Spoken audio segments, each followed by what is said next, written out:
Queen Elizabeth I. Just saying the name, you get these images of, absolute power, incredible outfits, and some really high-stakes political drama. For sure. Her 44-year reign is called the Golden Age. But if you look at how she started, that outcome seems, well, almost impossible. It absolutely does. Yeah. And today, we're really going to unpack that. Our mission is to understand how a queen who was, born into scandal, declared illegitimate, and even imprisoned. Right. How she managed to not only secure her throne, but unify a divided nation, beat the world's greatest superpower, and launch a cultural revolution that's still shaping history. That is an incredible list of challenges. And to really get it, you have to start where she did, right at the bottom. So Elizabeth Tudor, born September 7th, 1533, daughter of King Henry VIII and Anne Boleyn. And we all know Henry desperately wanted a son, so her birth was a massive disappointment. And that disappointment basically defined her whole early life. I mean, when Elizabeth was only 2, her mother, Anne Boleyn, was executed. She was 2 years old. And worse, Elizabeth herself was legally declared illegitimate by the state. So suddenly she was politically worthless to her father and just living in constant uncertainty. That sounds like a childhood designed to crush anyone. But it did the opposite. It created this incredibly sharp mind. Despite all the chaos, she got an elite education. She learned history, philosophy, and became fluent in several languages, including Latin and Greek. So it wasn't just for show. These were survival tools. Exactly. It was the ultimate school of hard knocks, really.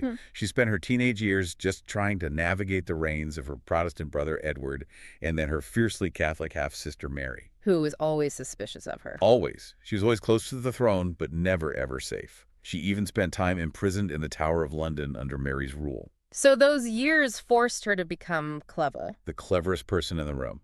She learned how to watch, how to listen, and, maybe most importantly, how to seem harmless until the exact moment she finally had power. And that moment comes on November 17th, 1558. She's 25. Mary is dead. What kind of kingdom did she inherit? Oh, it was a disaster zone. The treasury was empty. England had lost its last bit of territory in France, and the whole country was just ripped apart by religious conflict.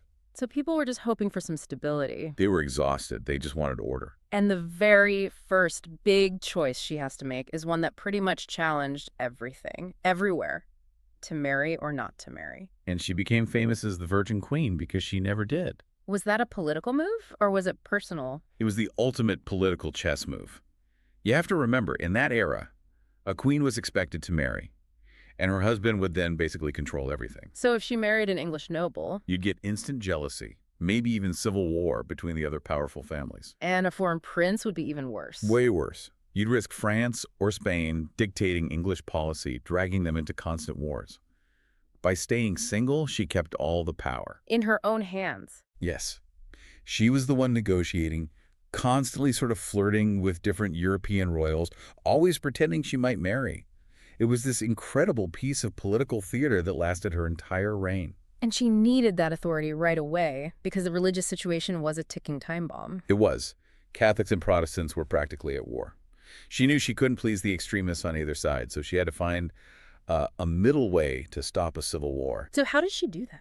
In 1559, she pushed 2 key laws through Parliament: the Act of Supremacy and the Act of Uniformity. Okay, what did those do?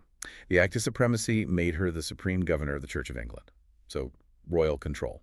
The Act of Uniformity was the compromise. It set up a Protestant doctrine, what you believe, but the church services themselves kept a lot of the traditional rituals the Catholics were used to. So it was Protestant on the inside, but looked kind of traditional on the outside. That's clever. It's very clever. It brought order back. But, because it didn't satisfy the real zealots, plots against her were inevitable. And that brings us to the biggest internal threat she faced. Her own cousin. Her own cousin, Mary Stuart, Queen of Scots. Why was she so dangerous? What was her claim? Well, Mary was Catholic, and a lot of people in England, especially people who thought Elizabeth's parents' marriage wasn't legitimate, believed Mary had the true claim to the English crown. So she was a magnet for every Catholic plot against Elizabeth. A focal point, exactly. And Mary's story is it's wild. In 1568, she loses her own Scottish throne, flees to England, and asks Elizabeth for protection. You'd think she'd welcome a fellow queen. Elizabeth was way too smart for that. She kept Mary safe, sure, but under strict house arrest for almost 19 years. 19 years, that wasn't hospitality, that was strategic imprisonment. It was. She had to keep Mary from raising an army or becoming the face of a rebellion funded by Spain or France. But why not just execute her sooner? Or let her go? Executing an anointed queen was just politically horrifying. It set a terrible precedent. For years, Elizabeth resisted her advisors who were screaming that Mary was too dangerous to live. But eventually she did it. Eventually, yes. After countless plots, they found definitive evidence that Mary was actively involved in a plan to assassinate Elizabeth. She finally, reluctantly, signed the death warrant. So Mary's execution in 1587 was really a grim act of self-preservation. It was. It showed everyone she would do what was necessary to protect her throne.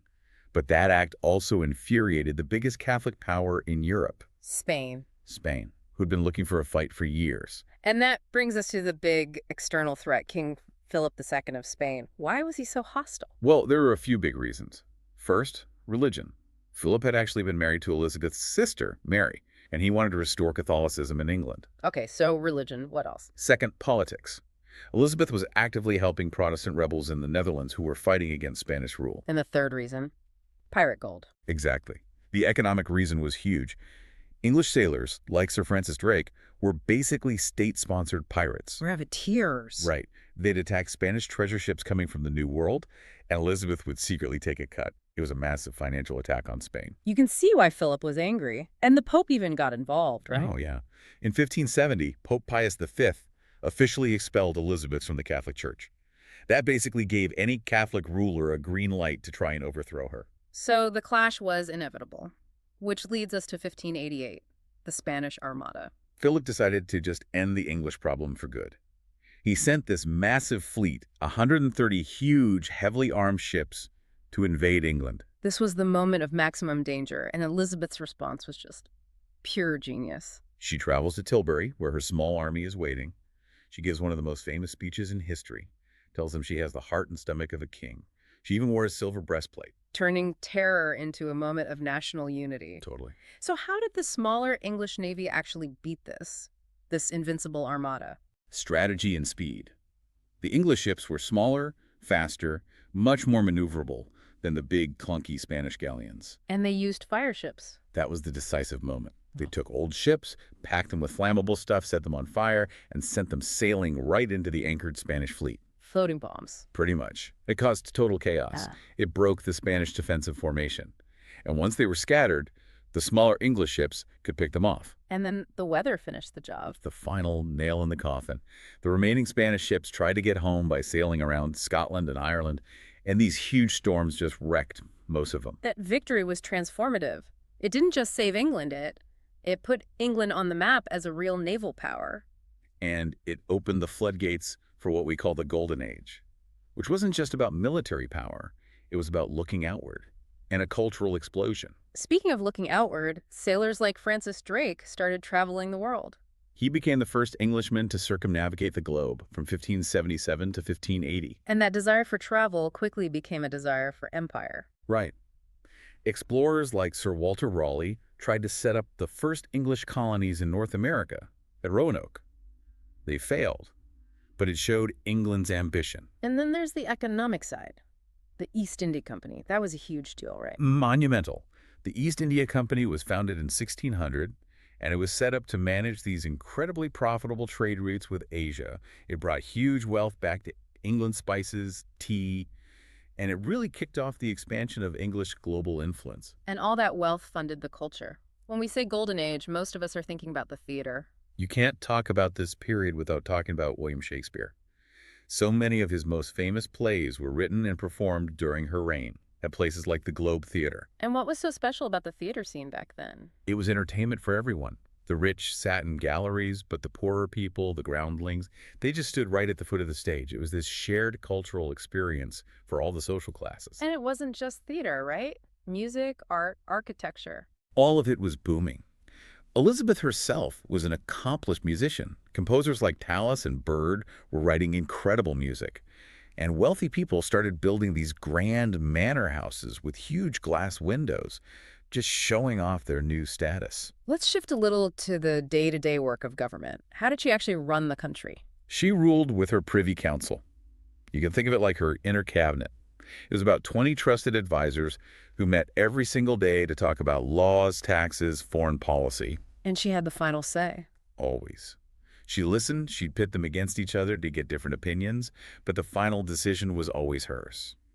Parliament was mostly just called when she needed money. I read about her royal progresses. What were those? A brilliant political tool. She would travel around the country and stay with wealthy families.